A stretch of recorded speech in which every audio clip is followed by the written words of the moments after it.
along with candidate choices on your ballot, Illinois voters also saw 3 questions on statewide issues. Now, the first one asks if a candidate appearing on the ballots for federal, state, or local office should face penalties if they interfere or attempt to interfere with an election worker's duties. It's not defined what constitutes interference with an election worker's duties, but in Illinois, it is a felony charge to tamper or interfere with voting machines. Yeah, the next question is, should the Illinois Constitution create an additional 3% tax on incomes greater than $1 million? This adds on to the 4.95% income tax rate right now in Illinois. If increased, the profits from the tax change would be dedicated to property tax relief.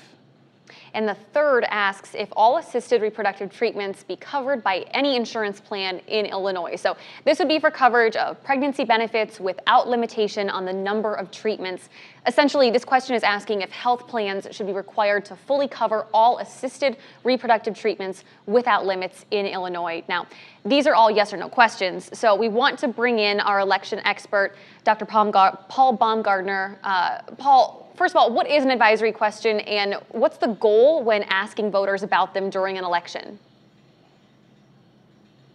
Yeah, the state is trying to gauge interest, but also basic views of its citizens on topics to see whether or not these are topics that the state or local communities ought to be dedicating big resources to. So these sorts of kind of advisory opinions or advisory votes, maybe down the line will then become big new initiatives within a state. All right, Professor, thank you for a little bit of insight there.